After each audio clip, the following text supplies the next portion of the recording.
GameStop was up more than 100% yesterday, 60% today, and the question is, what is it going to do tomorrow? Should we consider adding some of this to our portfolio, and how long is this entire thing going to last? Perhaps more importantly, what is the risk that we are not talking about when it comes to these meme stocks, and are meme stocks back? Like, is this the time for meme stocks to come back? Is this 2021 all over again? Let's go ahead and break it down. Now, I'm not going to go all the way back through the entire history of 2021. You can go back and watch all the videos that we have from 2021. That is really when this particular channel got started. Now, I've been doing financial literacy stuff since 2010, but 2021, really 2020 and 2021 is when this channel really got serious. But here's the thing. Roaring Kitty, that is his screen name on Twitter and Reddit and all that kind of stuff, he is the guy who was the face of the meme stock trend. He was the one behind primarily GameStop and then AMC and some of the other meme stocks. He was been silent on Twitter since 2021 up until like Sunday or so, and all he did was tweet out a simple meme. Okay, I'll put the meme right here. Meme didn't really say anything. It was just a picture of a guy sitting in a chair with an arrow. Now, for those that don't know, this is basically a guy in a gaming chair, and what this meme means is you're about to get serious. Now, for anybody who's played video games before, perhaps I only play really sports games, so you know, it's Madden for me. It's gonna be NCAA. If you want the smoke, you can get the smoke when that game comes out in July. But anyway, it's basically you sitting back, you chilling, and then you lean forward, and it's about, you know, we focus now, okay? And that's all. That's all he did. That is all this man did, was lean forward. The minute that came out, the next day, GameStop shot up 100%.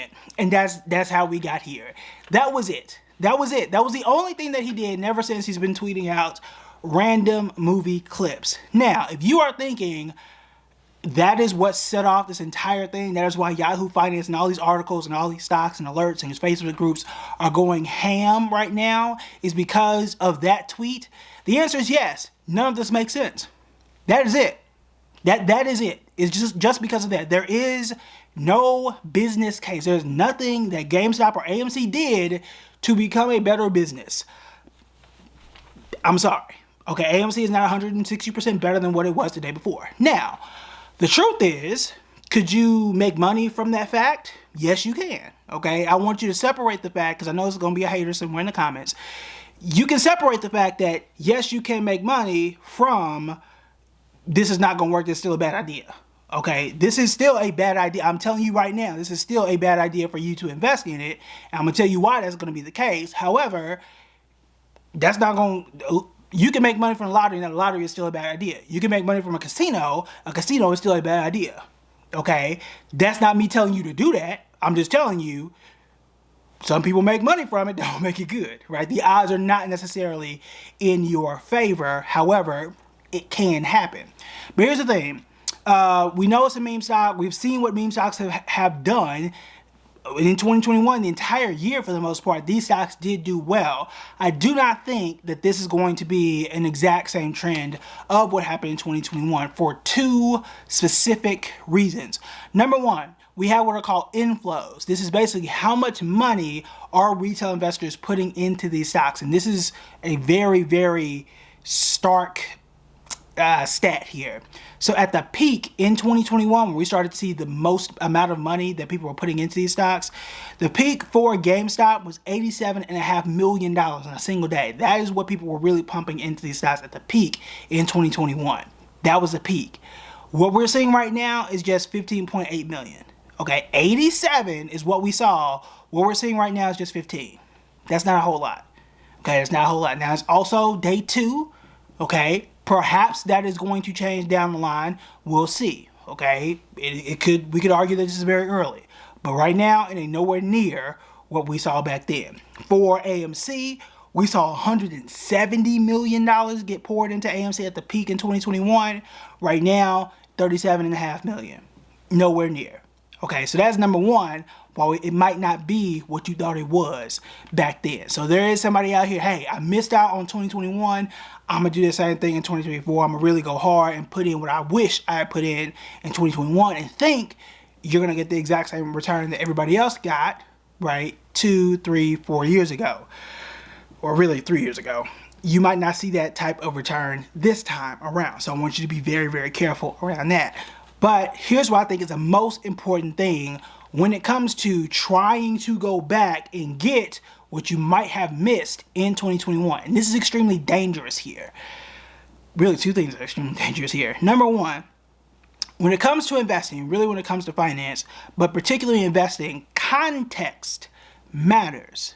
Context matters. And this is coming from someone who has written a book on history, someone who has a degree in economics, but also when you are looking and analyzing a stock, you have to look at what is going on around that situation. Okay, so what I'm looking at, if I say, hey, I don't think AMC is a good stock, it's not because I'm looking at the chart and the chart is going down, with the exception of today and yesterday, right? It's because I know, looking at the calendar, I can say the first quarter of 2024, it was the worst quarter for movies that we have seen since the early 90s, late 80s. Okay, I can tell you that this summer there aren't going to be there are no blockbuster movies coming out, especially in the action genre. Outside of the Deadpool Wolverine movie, there's only one major kids movie coming out, and that's it. And you know that most of these movie theaters make their money off of a bunch of DC movies and a bunch of superhero movies. And you used to get 2, 3, sometimes 4 of those coming out. You might get Bad Boys, maybe. That's it. Right? So you're not going to get a $2 or $3 billion movie coming out. You're not going to get multiple of those. So that's going to be an issue for you if you're somebody like an AMC. Those are things I'm looking at. Take Peloton, right? Why did Peloton do well during the pandemic? I don't know. Perhaps everybody was at home. People couldn't go to gyms. It was a pandemic. That is why it did well. That's the context. Ever since then, Peloton has failed. Why is that? Right? Contextually, once people were out the house, and we've said this, I've had videos telling you guys this, I wonder what's going to happen to Peloton once people can get outside, once people can go back to their gyms, once people can leave, right, and not be trapped at home and stuck and be forced to use a Peloton. What is going to happen after that? And once they realize this is not the only stationary bike in the world anymore, right, that is going to be the issue with Peloton. And now you can see, ever since the pandemic, Peloton's absolutely fallen off as a company and a stock.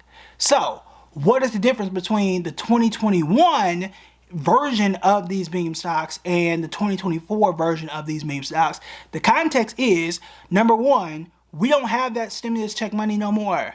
We don't have the money that we used to have anymore because inflation has absolutely torn us apart. Okay, so when it comes to, again, the stimulus check money, the amount of savings we used to have, the amount that we are just spending now just on stuff that we had now that we did not have back then.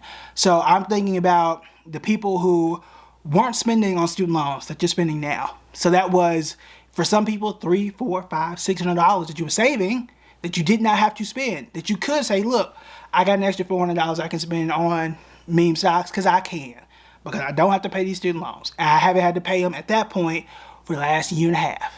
Now you got to. Right? So that money's not available to you to just blow on stuff now. You had an extra stimulus check or two. Now you don't have that anymore.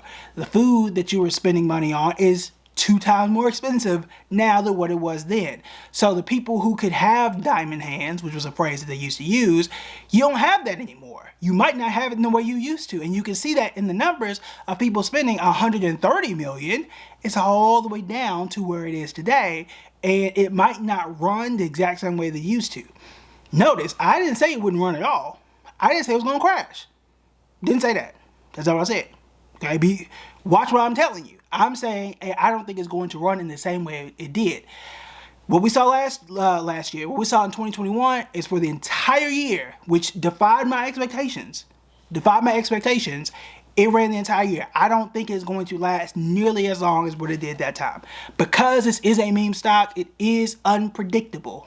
Okay? It is unpredictable. And because of that unpredictability, that's not something that I'm willing to gamble on. That's not something that is in my investing strategy. That's not a strategy at all. That's just rolling the dice and hoping that this is going to go in your favor. And that's not how I roll. Now, that's just my own preference. You do what you do, okay? But I'm not going to put my own hard-worked money, right? Hard-working money, however it is you want to phrase that. But I'm not going to put my money on the line based on some dude's meme. Because that's how it started, okay? Because somebody tweeted something, stock takes off. That's it. Not an analysis, not a product, not a service, not sales. Because some dude tweeted something. That's how we got here. Now, if you want to put your money on the line because of that, you do that. You can do that. That's not what I'm going to do. Okay? And I'm not going to judge you for it. I'm not going to give you no looks. I'm not going to judge you for it. You do that. That's your money. That's your money. I ain't judging you the first time for it. Okay? Do what you do. You make money. I'm happy for you if you do. Okay? But what I don't want you to do is be leading other people off the cliff. Because if they lose money, then you're not responsible for that, right? They're not going to come for you in the comments if they lose money. That's going to be the issue, okay? What I will say, though, is this. This is what we do know. And what I do know to be a more reliable, more effective tactic to make money, okay? Here's the thing. There is a study that came out about a week and a half, almost 2 weeks ago, that showed that 1/3 of Congress people, so I'll put it this way. There are 100 Congress people, that is Senate and the House of Representatives, that report the amount of trades that they do, the buys and the sells. So of that 100, 1/3, roughly 30 of them, 33 want to be exact, have shown to beat the S&P 500. Okay, about a third of them, which is quite good, and a lot of them did quite well. So the question is, what do they invest in? So what I did is do a series of videos on what they are buying right now, and that is what you want to pay attention to, because they have more information than what me or you have at this moment in time. So you just want to know what they are buying and perhaps add a few of those things to your portfolio, then this is a video that you want to check out next.